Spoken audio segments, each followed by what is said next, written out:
Hello दोस्तों, एक बार फिर स्वागत है आपके अपने यूट्यूब चैनल गौतम मैथ मंत्रा में। तो हम लोग फ्रैक्शन पर बात कर रहे हैं। आज हम लोग उससे आगे क्वेश्चन पर बात करेंगे। ठीक है, तो आइए देखिए पहला क्वेश्चन क्या लिखा है कि यदि a प्लस बी बाई 6 बराबर b plus c by a बराबर c plus a by b बराबर k हो तो k का मान ज्ञात करो। ठीक है, तो दिया क्या है कि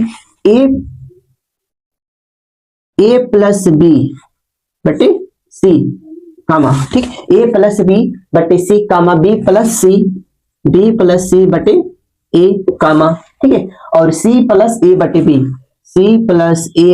बी बराबर क्या दिया, के दिया है। तो अभी के का मान ज्ञात करना है, क्वेश्चन में यही दिया है। ठीक, तो क्या करें, ठीक है, तो a प्लस बी बराबर सी, ठीक, बराबर क्या के लिख सकते हैं आप लोग को, हाँ जी बिल्कुल लिख सकते हैं।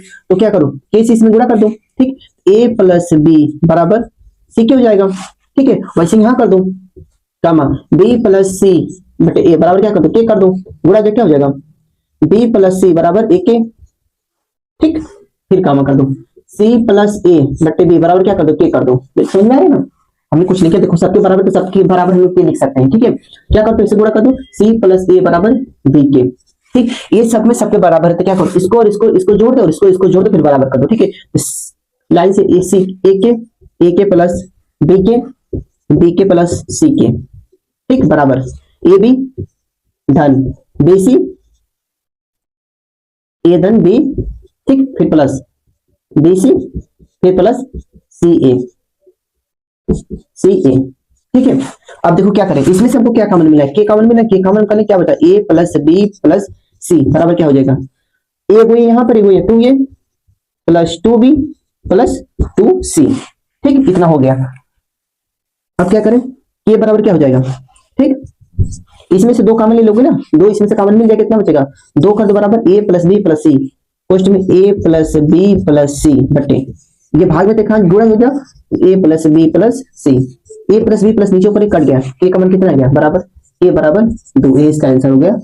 ठीक है, के कमान पूछा था, हमने के कमान निकाल दिया, कुछ नहीं किया, क्वेश्चन में लिखा था ए प्लस बी अपन सी, बी प्लस सी अपन ए, सी प्लस ए अपन बी बराबर के, सबके बराबर हमने के रख दिया। ठीक है, सबके बराबर के रख दिया, यहां से देखो ए प्लस बी अपन सी बराबर के, तो ए बी बराबर सी के हो जाएगा। ठीक है, सबके बराबर है तो हमने सी के ए बी और बी के को जोड़ दिया। ठीक है, और इसके बराबर तो है ही, बराबर कर दो ए बी बी सी और सी ए। ठीक, यहाँ से हमने के कॉमन ले लिया, यहाँ से हमने दो कॉमन ले लिया, नीचे ए प्लस बी प्लस सी बच गया, हमने ऊपर से करके के कॉमन 2 आ गया। ठीक है, आइए देखिए अगला क्वेश्चन क्या लिखा है कि किसी लंबाई का छठवां भाग, ठीक, किसी लंबाई का छठवां भाग और 15वां भाग मिलकर 77 मीटर है। ठीक, तो वह लंबाई ज्ञात कीजिए। ठीक है, किसी लंबाई का छठवां भाग, ठीक है, तो छठवां भाग और 7वां भाग, ठीक, और सॉरी और 15वां भाग, 15वां भाग कितना 77 मीटर है। ठीक, तो हम माना हमें लंबाई नहीं पता, तो माना लंबाई बराबर कितना एक्स, आप लोग हाँ जी बिल्कुल सर। तो क्या लिखा है कि लंबाई का छठवां भाग, ठीक, तो लंबाई कितना एक्स माइनस का 6 भाग बटे 6 कर दो। ठीक, आगे फिर बोला उसका 15वां भाग को मिलाकर, मतलब मिलाकर तो प्लस कर दो, 15 भाग एक्स से कितना 15 भाग मिलाकर कितना होता है 77। ठीक, 77, तो अभी एक्स का मान मतलब लंबाई पूछा है, तो लंबाई हमें ज्ञात करना है। तो क्या करें, ठीक है, 15 16 का एलसीएम ले लो, 15 16 का एलसीएम कितना आएगा, आप लिखोगे 30, बिल्कुल आएगा, 6 5 30 5 एक्स प्लस 2 एक्स बराबर कितना हो गया 77।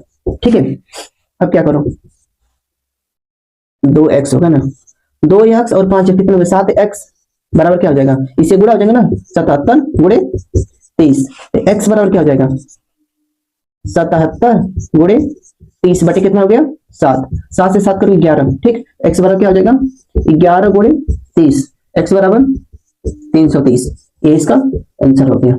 ठीक है, हमने लंबाई मांगा, लंबाई एक्स है, फिर बोला क्या है लंबाई का, ठीक है, लंबाई का छठवां भाग, ठीक, छठवां भाग क्या है, लंबाई के छठवां भाग हमने कर दिया, फिर 15 भाग को मिलाकर 77 है, तो बेसिक हम कैलकुलेशन कर दिया। ठीक है, आइए अब अगले क्वेश्चन को चलते हैं। देखिए अगला क्वेश्चन क्या लिखा है कि 3/5 तथा 7/3 के व्युत्क्रमों, ठीक, 3/5 तथा 7/3 के व्युत्क्रमों के योग का व्युत्क्रम ज्ञात करें। ठीक, योग का व्युत्क्रम ज्ञात करें। ठीक, तो 3/5 का व्युत्क्रम क्या होगा, 3/5 का व्युत्क्रम क्या होगा, हम लिख नहीं रहे, 3/5 का व्युत्क्रम क्या होगा, आप लोग कहोगे 5/3, हाँ जी बिल्कुल सर। ठीक, और फिर क्या उसमें क्या 7/3, 7/3 का व्युत्क्रम क्या होगा 3/7 होगा।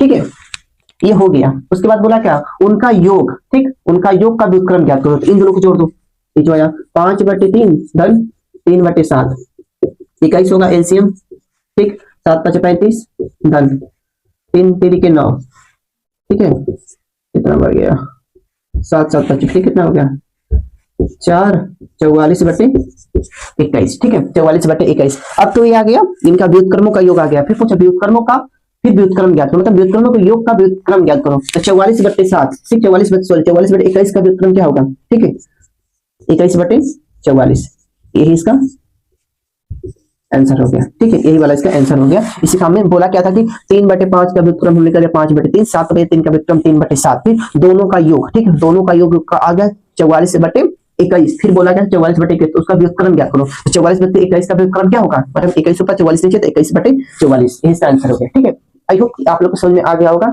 हम लोग बस डेली 3 या 4 क्वेश्चन बात करेंगे। अगर ज्यादा क्वेश्चन पर बात करेंगे तो वीडियो बहुत ज्यादा लंबा हो जाएगा। ऐसे हम आगे प्रश्न बात करेंगे। Thank you so much.